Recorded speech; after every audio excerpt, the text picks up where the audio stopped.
A burrow with only one entrance. With a parenti in the picture, a sanctuary can easily become a death trap.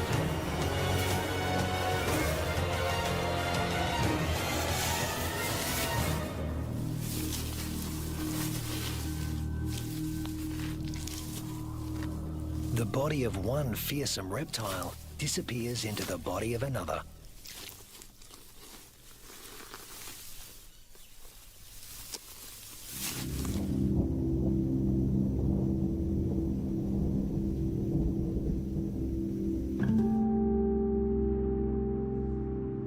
The months roll on, and Rusty has grown in both size and experience.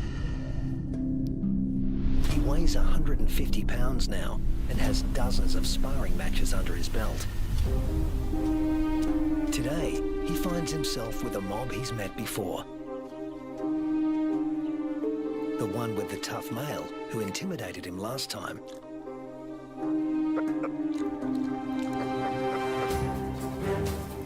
But that was 5 years ago, and Rusty's not running away this time. Each tries to attack his rival's head. Each instinctively keeps his own head back out of range. Although highly ritualized, fights between dominant males can mean a future as king or a loner, depending on the outcome. Testicles can be retracted. Don't want those damaged. Rusty, with the darker fur, is putting up a good fight, but the alpha male is more experienced. The females don't care who wins, just so long as he's got good genes. But Rusty is younger than his opponent and in top fighting form.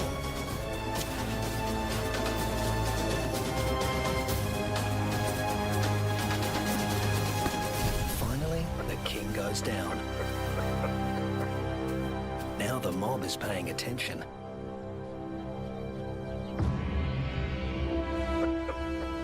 Rusty's the top male now, and to the victor go the spoils.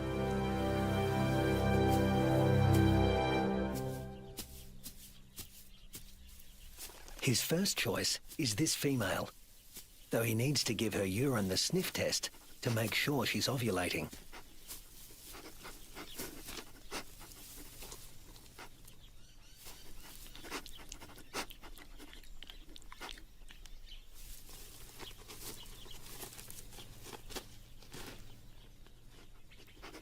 She's ready.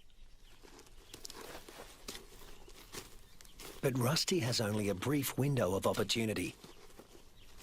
She may only be receptive for a matter of hours. Better get to it. Mating doesn't take long, or wouldn't if there were only one female to consider. But Rusty's got miles to go before he sleeps. He's King Kangaroo now, and in addition to regular mating duties, he'll have to fend off other young roos who'd like to knock him off his throne, just as he did his predecessor. But that's not all Rusty has to worry about. The temperature is soaring, and the land is drying out. Evaporation is sucking the life out of everything, flora and fauna alike. You can never tell when the weather will change, only that it will. And that's the origin of some of the red kangaroo's most amazing adaptations. They're masters of heat regulation.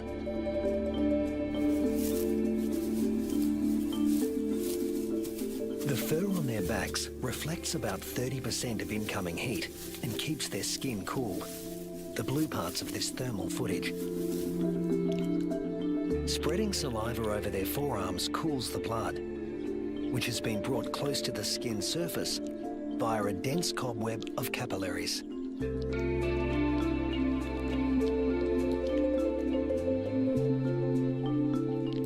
With temperatures simmering above 100 degrees for over a week, a third of the males have already become infertile. If these temperatures were to continue for 3 more months, the number would more than double. Reds defend their sperm by licking their scrotums to keep them cool. And in contrast to their battle strategy of retracting the scrotum, males let their testicles hang way down below their overheated trunks, keeping them about 7 degrees cooler than at their cores. The sand, even a few inches down, is cooler than at the surface. Red kangaroos dig until they reach cooler soil, and then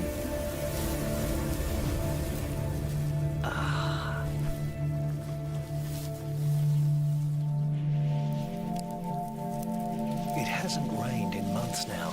The dry, dead grass offers Rusty no nourishment. But then, unfortunately, these are dry electrical storms. No rain will come from them. But something else will. Something worse than hunger.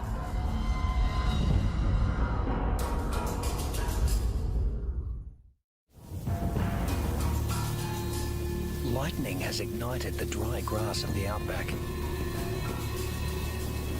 The kangaroos can easily outrun a grass fire.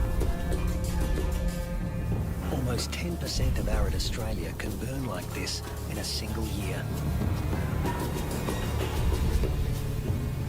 In a matter of hours, the fire consumes what little forage there is. Rusty has to move on. But there's really nowhere to go. Not this time. Parts of desert Australia are in the grip of a once-in-a-century drought, while heat waves smash temperature records.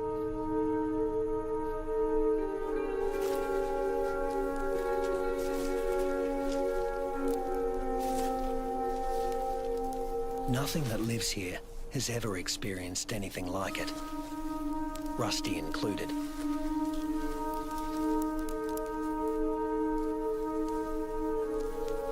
Some are suffering from severe malnutrition and dehydration.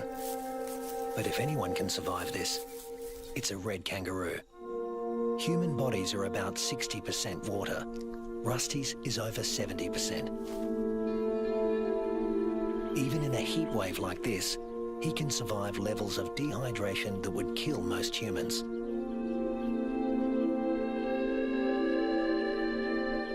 Reds only sweat when they're on the move. At rest, they pant, which uses less water than sweating.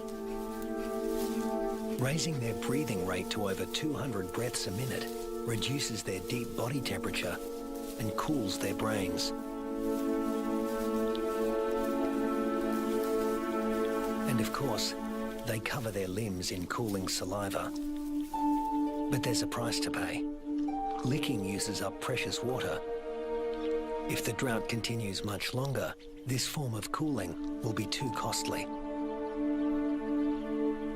The kangaroos stay under whatever shade they can find. When times get this tough, females switch off their milk supply. Maternal instinct is strong, self-preservation is stronger. Unweaned offspring outside the pouch are the first to die, and the young in the pouches are next.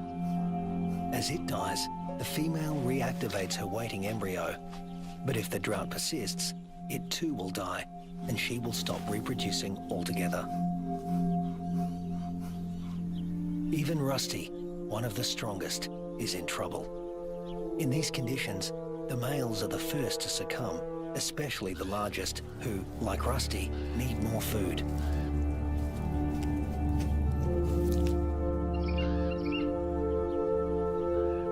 The demise of the red kangaroos is the wedge-tailed eagle's bounty.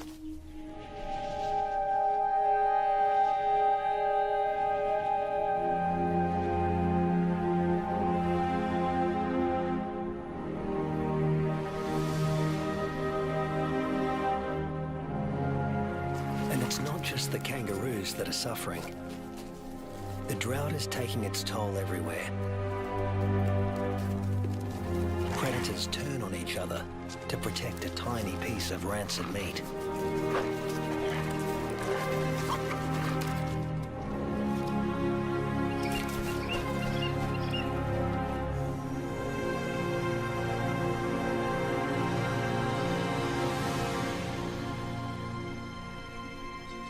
This is the last remaining waterhole.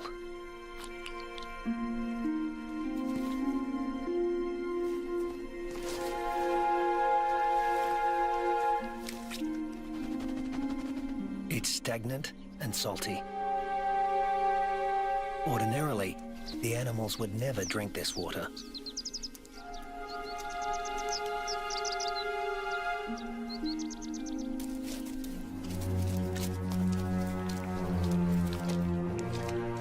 But desperation drives them. The drought makes for uneasy bedfellows.